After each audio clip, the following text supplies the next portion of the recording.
Ladies and gentlemen, welcome to the Horror Mine. My name is Vic Shy, and this is the Scare Score, where I break down horror movies and rate them on how scary I think they are. In this episode, I'll be going over the 1999 Japanese horror film, Ringu 2. It is actually the second sequel to Ringu, with the other film called Spiral, dubbed as the Forgotten Sequel, no longer being considered canon due to its unpopularity. Ringu 2 takes place directly after the events of the first film and follows Mai Takano investigating what happened to Ryuji Takayama and the disappearance of Reiko and Yoichi. I'll be breaking down the events that take place throughout the film and giving the movie a scare score percentage at the end based on how effective the scares are or attempt to be. I want to thank you all for helping the channel reach 50,000 subscribers. This is an insane milestone that I never expected to reach, and I truly appreciate each and every one of you. If you enjoy this video, make sure to click the like button as it really helps the channel and I would truly appreciate it. Ringu is considered a classic among Japanese horror movies, and Ringu 2 has a lot to live up to. But how scary is it? Sit back and relax and join me as we explore Ringu 2 and tally up the scare score.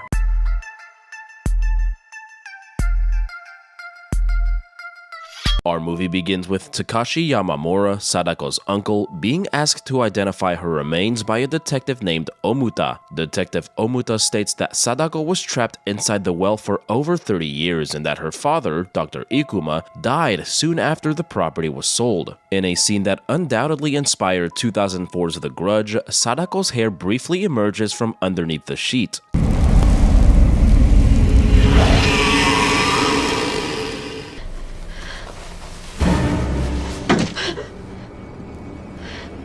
Takashi tells them to cremate the body immediately and storms out of the room. Detective Omuta tells him that they estimate Sadako passed away only 1 or 2 years ago, despite having been trapped in the well for 30 years, meaning that she possibly survived all those years down in the well based purely off her rage and psychic abilities, where she also created the cursed videotape before her death. We are reintroduced to a man named Okazaki, Reiko Asakawa's co-worker. Reiko and her son Yoichi have gone missing following the events of the previous film. Mai Takano confronts Okazaki at the TV station, also looking for Reiko. Mai and Okazaki team up to investigate the mysterious death of Ryuji and the disappearance of Reiko and Yoichi. They head to Reiko's apartment, which now has a dark and eerie atmosphere to it, and see the television smashed in. They discover what appear to be burned VHS tapes in the bathtub, which make Mai want to throw up for some reason. She looks into the mirror and sees a brief glimpse of Reiko apologizing to her father, saying, "This is to save Yoichi." Okazaki finds a picture of the 4 dead teens from the previous film, and the phone suddenly rings.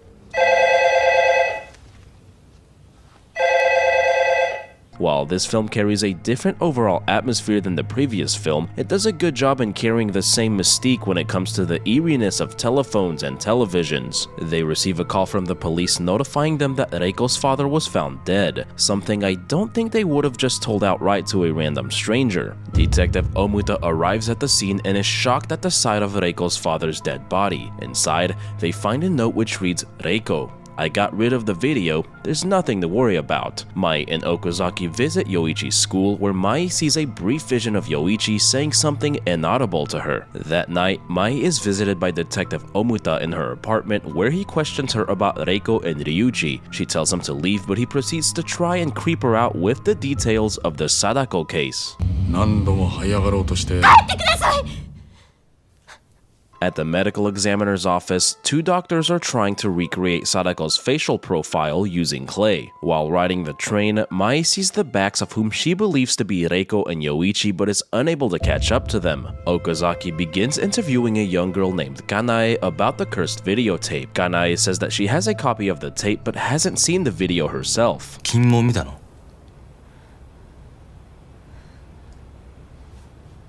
Okazaki tells Mai that Reiko was investigating the death of her niece Tomoko, who mysteriously died along with 3 of her friends 1 week after supposedly watching the cursed videotape. They go to a mental hospital to visit a girl named Masami, Tomoko's friend who was admitted to the hospital after her death. Masami hasn't spoken a word since she was admitted and refuses to be anywhere near televisions. They meet a doctor named Kawajiri who shows them a strange photo of Masami. All the photos appear to have a white shadow cast over her face, place, and the last photo displays something pretty creepy.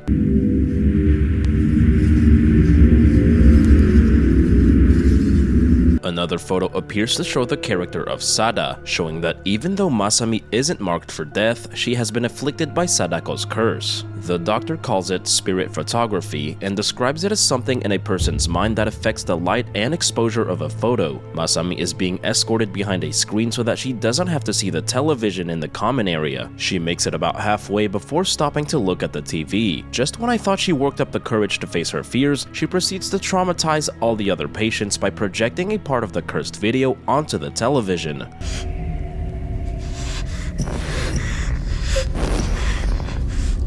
While the rest of the patients are going crazy, Masami reaches out to Mai for help. Upon making contact, she sees a flashback of the night Tomoko died. We see that Masami encountered Sadako right after Tomoko's death. Masami yells out for help, which makes Mai realize that Yoichi was also calling out for help when he appeared earlier. Okazaki walks Mai to her apartment and she urges him to stop his research into the cursed video. As she walks into her apartment, she briefly sees Sadako casually hanging off of the balcony. Now, this first appeared to me as a basic jump scare, but I love how it was executed. The open window with the wind blowing inside already gave me a sense that something was wrong, and choosing to show Mai's terrified reaction prior to revealing Sadako elevated the scare. Mai sits on the street bench where Ryuji sat in the previous film. She remembers a conversation with him revealing that she too possesses psychic abilities. She suddenly hears Reiko call out to Yoichi and finally locates them.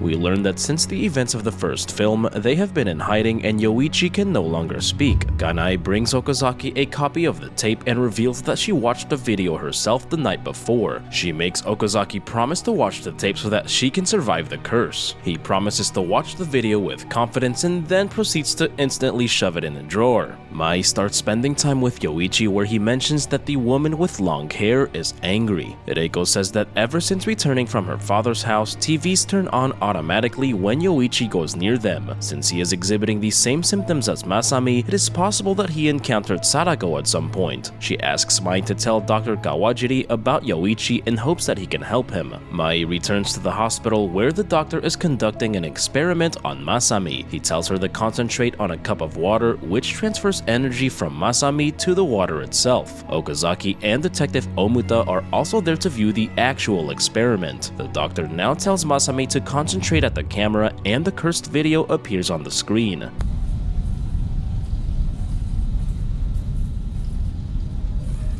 Masami passes out from the experiment and Mai smashes the screen before passing out herself. Okazaki returns to the station and calls Kanae to tell her that he's seen the video. Believing that she is now saved, she tells him that he must also make a copy and show it to someone else to survive. He locks the tape back in his drawer, never having actually seen the copy Kanae gave him. Dr. Kawajiri believes that the video was created by Sadako concentrating her rage and energy for 30 years onto the tape. Detective Omuta is called out to the scene of Kanae's death, who fell victim to the curse. Kanae did not survive because Okazaki failed to watch the copy of the tape that she gave him. For some odd reason, this causes Mai to reveal Reiko and Yoichi's location to the police. She was probably coerced by Detective Omuta into doing so and probably thought it may help get them closer to ending the curse. At the police station, Mai uses her psychic abilities and tells Yoichi to run away. He runs to his mother and uses his psychic powers to push the officers.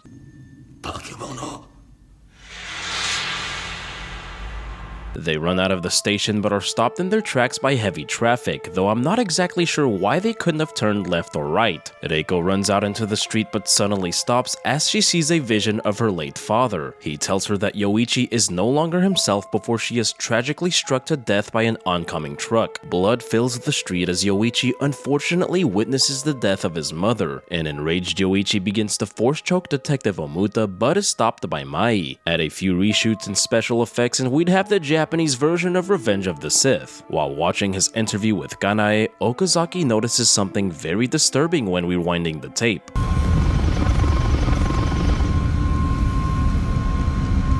Kanae stares right at Okazaki and slowly begins approaching the screen as he screams in horror. This was an unexpected and clever scare that felt really unnerving. It was especially scary when her hair was waving back and forth as he was rewinding the video. Old man Takashi is brought in and says that the clay sculpt does resemble Sadako's face. They take pictures of it and something creepy appears when the flash illuminates her face. With both of his parents now dead, Mai has become Yoichi's guardian. The pair get on a boat and head towards Oshima Island hoping to find answers. Believing that Sadako originally came from the sea, Old Man Takashi throws the casket containing her remains into the water. Mai and Yoichi arrive on Oshima Island and head to Yamamura Inn. Yoichi walks straight into the room containing the round mirror from the video. Mai sees Takashi, but he gives off a look like, I'll just let them figure it out this time. That night, Mai tells Yoichi that with great powers comes great responsibility. She then heads to the beach and has a talk with Takashi about Sadako. He tells her an eerie story about Sadako's mother, Shizuko. He says that Shizuko went to give birth to Sadako alone but came back empty-handed, saying she put the baby into the sea. However, she came back the very next day with baby Sadako in her arms. This is why it is believed that Dr. Ikuma is not her father and that Shizuko was impregnated by a sea demon. Back at the inn, the round mirror begins to shake before Dr. Kawajiri enters the inn looking for Mai. The lights suddenly go out as Mai rushes inside and heads upstairs. In a very creepy scene, they see Shizuko Yamamura standing right in front of the mirror brushing her hair just like in the video. Mai hears footsteps coming from behind her and young Sadako walks into the room.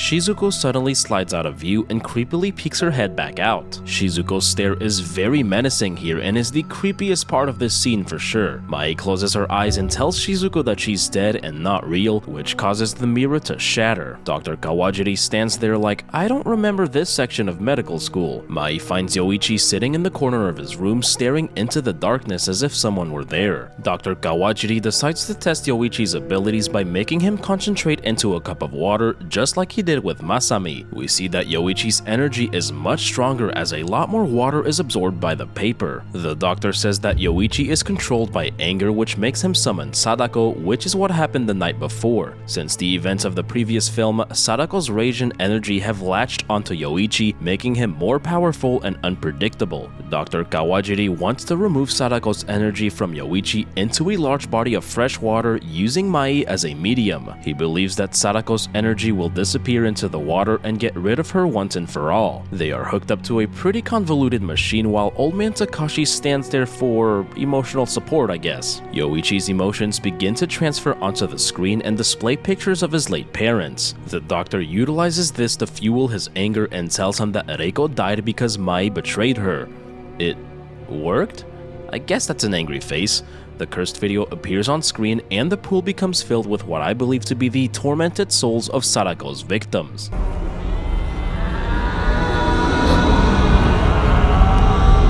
Sadako's coffin then mysteriously appears at the bottom of the pool. Old Man Takashi gets into the pool and begs Sadako to take his life. He feels tremendous guilt as he was the one who contacted Dr. Ikuma and told him about Sadako in the first place. His actions would eventually lead to the deaths of Shizuko and Sadako. Dr. Kawajiri goes insane and jumps into the pool with some sort of electric box. Seeing as my last video got censored because I mentioned someone jumping into a wonderful field of love and flowers, aka a volcano, we can all put two and two together as to what happens to Old Man Takashi, the doctor, and his assistant. Seeing as the experiment didn't quite go as expected, Mai grabs Yoichi and the two fall back into the pool. They wake up barely hanging onto the wall inside of Sadako's well.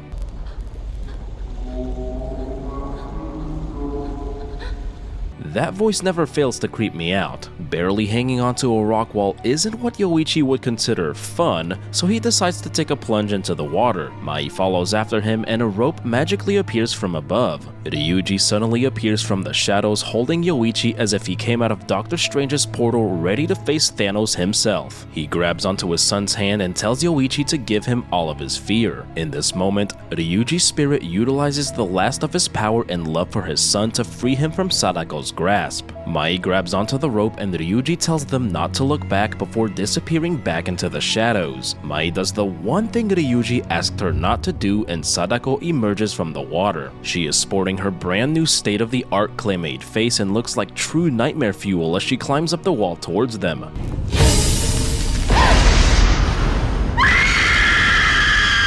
Sadako then cryptically asks, "Why were you the only one saved?" before letting go of the rope and falling back into the well. So why did Sadako climb up the wall just to fall back into the well? This part is a little confusing to me, but here's what I think happened. I don't think she crawled up the wall with the intention of killing Mai and Yoichi. I believe she wanted to see Yoichi face to face, as he is technically the only survivor of the cursed videotape that we know of so far. Yoichi was saved twice by his parents, who love and would do anything for him. This is the type of love that Sadako has never experienced and could not comprehend. Mai and Yoichi emerge from the pool victorious, and Yoichi says that he is no longer afraid. Mai tells him that she is still a little bit scared, but that's okay because who wouldn't be? Back at the news station, we learn from Okazaki's co-workers that he is now in the hospital. They open the locked drawer containing a copy of the cursed tape and will undoubtedly watch it and spread the curse further. We see that Okazaki has been admitted to the mental hospital since encountering Kanai's spirit in the video. The nurse takes a picture of him with a Polaroid camera and is terrified when she looks at the photo. In the film's final scene, we see Kanai's vengeful spirit directly behind him laughing deviously. Her spirit is angry that he did not keep his promise to watch the tape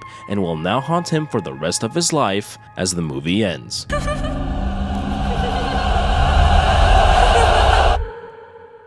This ending really reminds me of Shudder's final scene, which this film may have inspired, and that, ladies and gentlemen, was Ringu 2. I was pleasantly surprised by how much I enjoyed the sequel. Ringu is an absolute classic of the Japanese horror genre, and I feel that this film is kind of underappreciated and overlooked. It had an overall different tone than the first film and wasn't as scary. However, this film still possesses a surprising amount of original and clever scares to earn a good scare score of 62%. The scariest scene was when Kanai's spirit appeared on screen and attacked Okazaki. The use of the rewind button to make Kanai's hair wave back and forth was clever and absolutely terrifying. I really didn't expect it, and that made for an even better scare. But as always, I hope you all enjoyed this video. Thank you all for tuning in and being so patient since my last upload. I hope to get things back to normal and constantly upload new videos for you all. My friends, I cannot wait to see y'all right back here in the horror mine. Y'all stick around.